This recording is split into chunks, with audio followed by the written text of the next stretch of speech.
Hidup manusia sebenarnya sedang bertumbuh setiap hari. Tidak ada hati yang benar statik, sama ada ia sedang mendekati kepada terang atau perlahan tenggelam ke dalam kegelapan. Dan segala sesuatu yang kelihatan besar dalam hidup selalunya bermula daripada sesuatu yang kecil dan tersembunyi. Pokok yang besar bermula daripada benih yang sangat kecil yang tertanam di dalam tanah. Demikian juga dengan dosa manusia. Tiada kejatuhan besar berlaku secara tiba-tiba. Ia bermula dengan satu pikiran yang dibiarkan tinggal, satu luka yang dipelihara, satu kebenaran yang tidak dilepaskan, satu imajinasi yang tidak dijaga, dan lama-kelamaan apa yang tersembunyi di dalam hati akan muncul di dalam kehidupan. Sebab itu Yesus tidak hanya berbicara tentang tindakan manusia. Dia berbicara tentang dunia batin manusia, tentang ruangan sunyi di dalam jiwa yang tidak dilihat oleh mata manusia, tetapi terbuka sepenuhnya di hadapan Tuhan. Saya ingin membaca di dalam Matius 5 ayat 21 hingga 22. Kamu telah mendengar yang difirmankan kepada nenek moyang kita. Jangan membunuh. Siapa yang membunuh harus dihukum. Tetapi aku berkata kepadamu, siapa orang yang marah terhadap saudaranya harus juga dihukum. Orang Farisi menjaga tangan mereka daripada pembunuhan, tetapi mereka tidak menjaga hati mereka daripada kebencian. Mereka pikir dosa terhenti pada tindakan. Tetapi Yesus membawa terang Tuhan masuk jauh ke dalam jiwa manusia.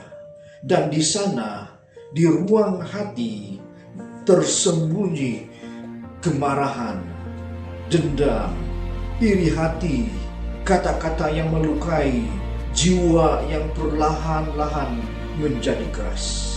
Karena pembunuhan selalunya bermula lama sebelum darah tertumpah. Ia bermula ketika kasih mulai mati di dalam hati.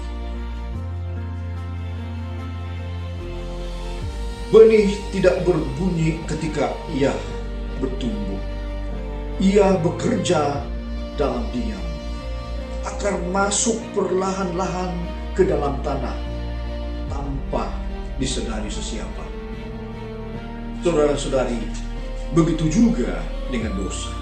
Kebencian kecil yang tidak diserahkan kepada Tuhan akan perlahan-lahan bertumbuh, menumbuhkan akar, dan akar yang gelap akhirnya menghasilkan satu buah yang pahit. Saya teringat dengan cerita tentang Kain. Kain tidak menjadi pembunuh dalam satu malam. Segalanya bermula dengan hati yang terluka dan hati yang iri. Dan Tuhan berkata kepadanya di dalam Kejadian 4 ayat 7, tetapi jika engkau tidak berbuat baik, dosa sudah mengintip di depan pintu. Ia sangat menggoda engkau, tetapi engkau harus berkuasa atasnya. Amaran Tuhan kepada Kain. Perhatikan gambaran lebih dalam. Dosa digambarkan seperti binatang liar. Diam, menunggu, mengintip di depan pintu hati manusia. Dan banyak orang, banyak jiwa jatuh, bukan karena mereka tidak tahu kebenaran, tetapi karena mereka terlalu lama bermain dengan benih dosa yang kecil di dalam hati mereka.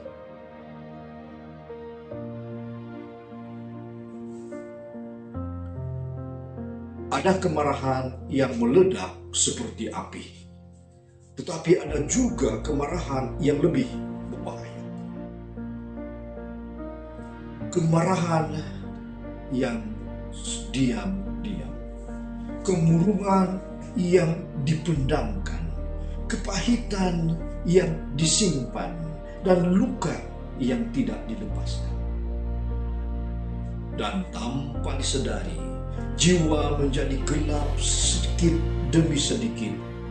Walaupun senyuman masih ada, ibadah masih berjalan, pelayanan masih diteruskan, tetapi damai sudah hilang dari hati.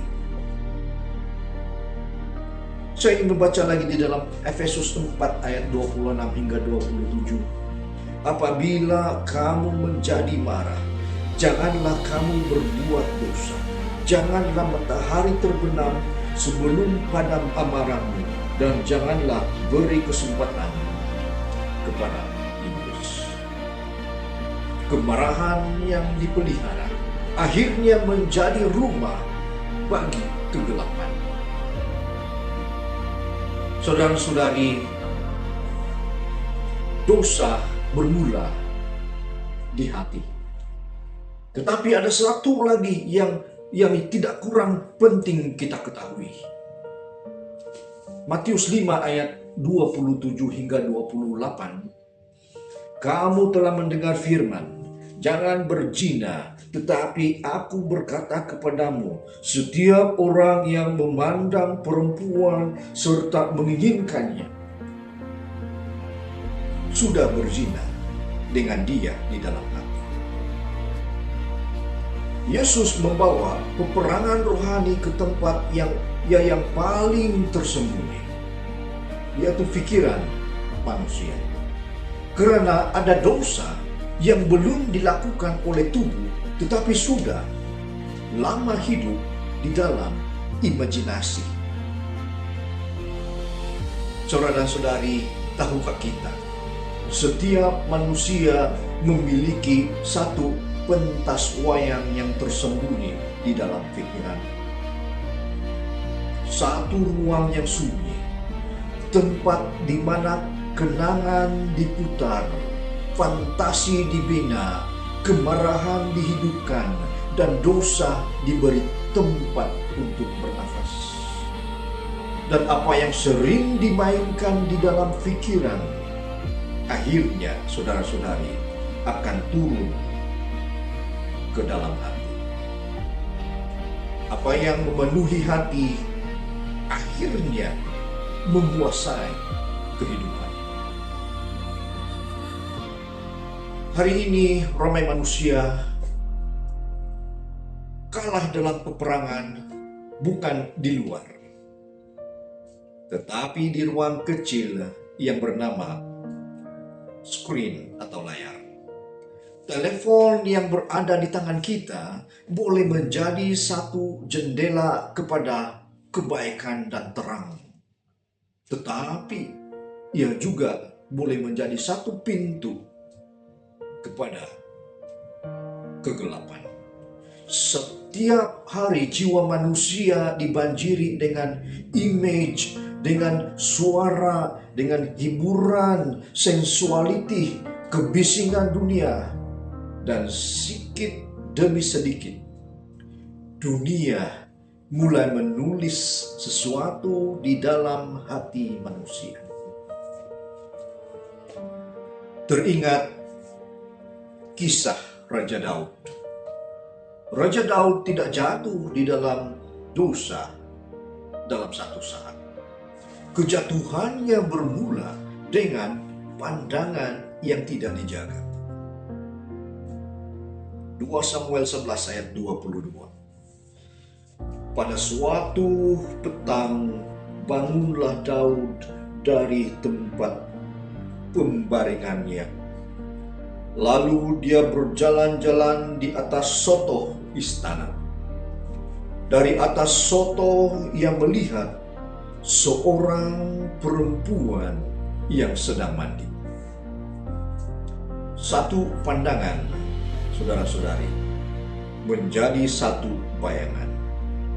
Satu bayangan menjadi satu keinginan. Dan keinginan akhirnya menjadi kehancuran.